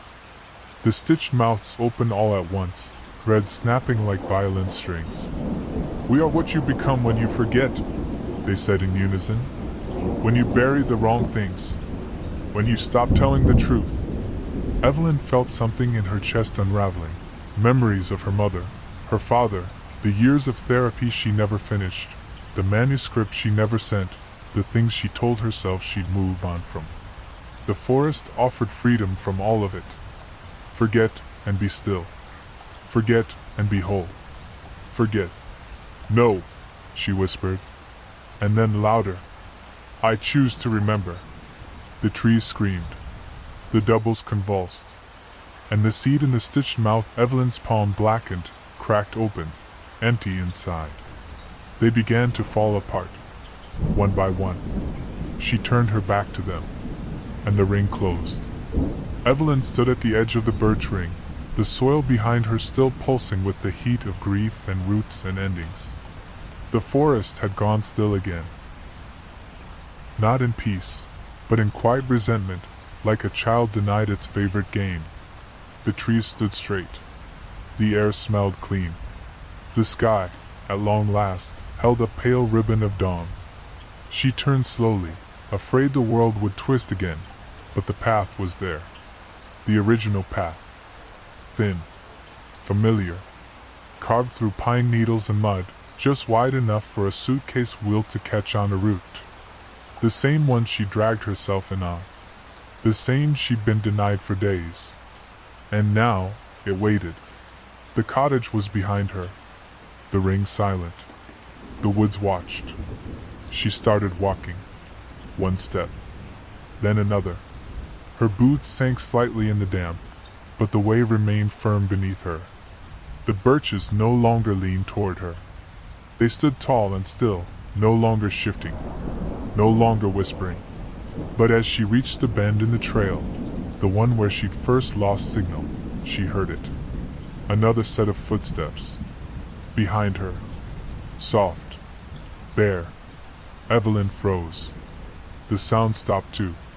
She didn't turn around. Her heart pounded. She walked faster. The footsteps resumed. Always a few paces behind. She glanced over her shoulder. The trail was empty, but the air felt full, charged, like the moment before lightning strikes. She reached into her coat, fingers brushing over the tin box. Still there. Still warm. The seed she'd never accepted. The name tag. The ribbon. Margaret's things. And then, a voice. A child's voice. Soft. "Miss Calder?" Evelyn stopped. Every hair on her body rose. That voice didn't belong to Margaret. It was new. Innocent. "Wait up." She turned. And at the edge of the woods stood a little girl. Maybe 6. Pale skin. Brown hair. A yellow coat too big for her small frame. No roots. No stitches. Just wide, curious eyes. The girl tilted her head. "Are you the writer?" Evelyn's voice caught in her throat. "Yes," she managed. "How did you get here?" The girl shrugged. "Someone told me there was a story waiting for me." Evelyn's blood ran cold. "Who told you that?" The child smiled. Not wide. Not wrong. Just familiar. And then she said, "You did." The girl stood at the edge of the woods, no more than 10 feet away, blinking up at Evelyn with wide, innocent eyes. The yellow coat hung loose on her shoulders, sleeves trailing over her small hands. Her shoes were mismatched, one red sneaker, one muddy boot. A detail too specific, too real. Evelyn's throat tightened. "What did you say?" she asked, voice thin as wire. The girl beamed. "You told me there was a story waiting. You said it was mine now." Evelyn took a step back. The path behind her rippled. The forest was watching again. "I never said that," she whispered. The girl pouted. "But you did. I heard it in my dream. In your voice." Evelyn shook her head. "No, you heard the forest. It uses voices. It copies." The girl tilted her head. "You said the forest was sad. You said it needed someone to stay with it, so it wouldn't be lonely." The air around them grew colder. It wasn't a lie. Evelyn had felt that, during the night she buried Margaret. That flicker of guilt. That soft ache of knowing a thing had been left behind and only wanted to be held. And maybe it had planted that idea, somewhere deep inside her. The girl stepped closer. "Do you want to read my story?" she asked, reaching into the pocket of her coat. Evelyn's body locked. From the girl's pocket, she pulled out a notebook. Blue. Familiar. The same color Evelyn had used in high school. But this one was new, edges crisp, cover clean. The girl opened it. Inside, the first page had one line.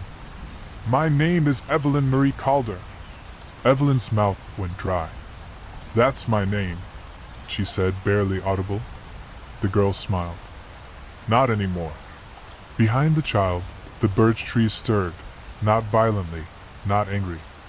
Welcoming. Like proud parents watching their seed take root. Evelyn stepped back. Her foot crunched a dead branch. The sound echoed like a thunderclap in the still woods. She had a choice. Run. Leave the girl, let the forest have her. Or take her hand. Try to bring her out. Try to break the cycle. The girl looked up, still smiling. Not malicious. Not wrong. Just ready. Evelyn reached slowly. The girl took her hand. It was warm. Real. Too real. Evelyn whispered, "What's your name?" The girl shrugged. "I don't remember." Behind them, the trees bent slightly, creaking in chorus. The woods had already begun rewriting her. Evelyn held the girl's hand tightly, the warmth of her skin grounding, but wrong. Not a child's warmth. Not entirely. There was a pulse in it, too regular, too deep, like it didn't come from a heart but from soil. They stood together at the edge of the path, framed by birch trees whose trunks were too still, too expectant. I'm going to take you out, Evelyn said. The girl blinked. Out where? To the road. To real things. To memory. Do you understand? The girl tilted her head. Will it hurt? Evelyn hesitated. Yes. The girl's small fingers tightened around hers. Okay. And they began to walk. The path stretched forward, quiet as breath. For the first time in days, it didn't shift. It didn't spiral. But it still took something. With each step, Evelyn felt a sliver of memory slip through her ribs. Step 1. Her first journal. The one she filled with nonsense poems in middle school. Gone. Step 2. The smell of her father's shirts after a long day. Gone. Step 3. The sound of her mother laughing in the kitchen on Sunday mornings. Gone. The girl beside her hummed softly. A new tune. Something she hadn't heard before. Gentle. Not like the humming from the forest. Not like Margaret's song. This one felt unfinished. Evelyn looked down at her. What are you singing? The girl shrugged. I don't know. I think it's yours. Her own memories. Falling from the girl's mouth like petals. Evelyn gripped her hand tighter. Don't take from me. I'm not, the girl said. You're giving it. And she was right. Every step further from the ring, the girl grew more defined. Her freckles darkened. Her boots fit. Her coat shrank to size. Her hair lightened in the sunlight breaking through the thinning trees. And Evelyn. She forgot the name of her first best friend. She forgot the scar on her hip from the time she slipped on stage at graduation. She forgot why she had come to the cottage at all. She forgot. Who are you? The girl asked gently. They were almost at the clearing now. She could see the shimmer of the road ahead. The final stretch. Evelyn's mouth opened. And nothing came out. Not her name. Not a sound. The girl stopped walking. I remember you now, she said. And Evelyn, breathless, realized she remembered for her. Everything Evelyn gave up to get her out, the girl had kept. The price. Not death. Not pain. But replacement. They stood at the edge of the woods. The trees behind them were quiet now, still, as though listening. Before them stretched the gravel path Evelyn had first driven in on.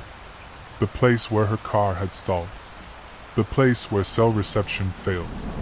The threshold between real and remembered. And Evelyn couldn't cross. Her feet refused. The girl tugged her hand gently. We're here, she said. Aren't you coming? Evelyn's breath hitched. I don't know who I am. You're Evelyn, the girl said without hesitation.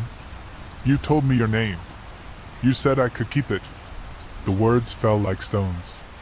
The girl's eyes were clear, bright, brimming with all the pieces Evelyn had dropped in the forest. Childhood joy, teenage heartbreak, old pages never finished, the last words to her mother she never got to say. The girl remembered everything, because Evelyn had given it to her, bit by bit. The girl tilted her head, curious. Do you want it back? Evelyn's heart ached. Yes. God, yes. But when she opened her mouth to say it, her voice trembled. Because to take it back would undo the girl. Unravel her the same way the forest tried to unravel Margaret. To reclaim herself meant the girl would dissolve, the shape of her becoming roots again. Bark. Memory. Lost. Evelyn staggered backward. The wind picked up. Leaves whirled across the road like sparks. The birch trees behind her creaked, not in warning, but in invitation. As if the forest were saying, stay. We can be you now. You don't need to carry it anymore. The girl watched her quietly. Then, softly, she said, You look tired. Evelyn nodded. I am. The girl reached out and held her hand. Warm again. Real again. Then let me carry it, the girl whispered. I'll remember for you. I'll write the story. Evelyn looked up at the sky. Pale clouds drifted over. The road shimmered faintly, sunlight breaking through. You'll remember me? She asked. The girl smiled. I already do. Evelyn nodded, and stepped back into the trees. For a moment, the girl stood alone at the edge of the woods. Then, slowly, she walked forward, onto the road, into the world. Behind her, the forest sighed, and somewhere deep within it, Evelyn sat at a desk beneath a birch tree, writing into a notebook with a name she could no longer pronounce, but whose story she knew by heart. Years passed. Seasons folded over one another like brittle pages left too close to fire. The birch trees thickened, their trunks hollowing deeper. The path Evelyn once walked narrowed beneath layers of pine needles and silence. No one visited hollow birch anymore. Not often. But one day they did. A college student named Dell walked alone down an old trail with a backpack slung over her shoulder and a sketchbook clutched in one hand. She wasn't from the area, just chasing local legends for a folklore thesis. The woods had been listed in one of her grandmother's journals. Caution, birchwood ghosts. Bring salt. Don't listen if they hum. She thought it was a joke, until the path curved too many times in one direction. Until her compass spun without touching iron. Until she saw the cottage. It sat in the clearing like something waiting to be found. Its roof had partially caved in. Ivy strangled the chimney. But the door still stood, warped but closed.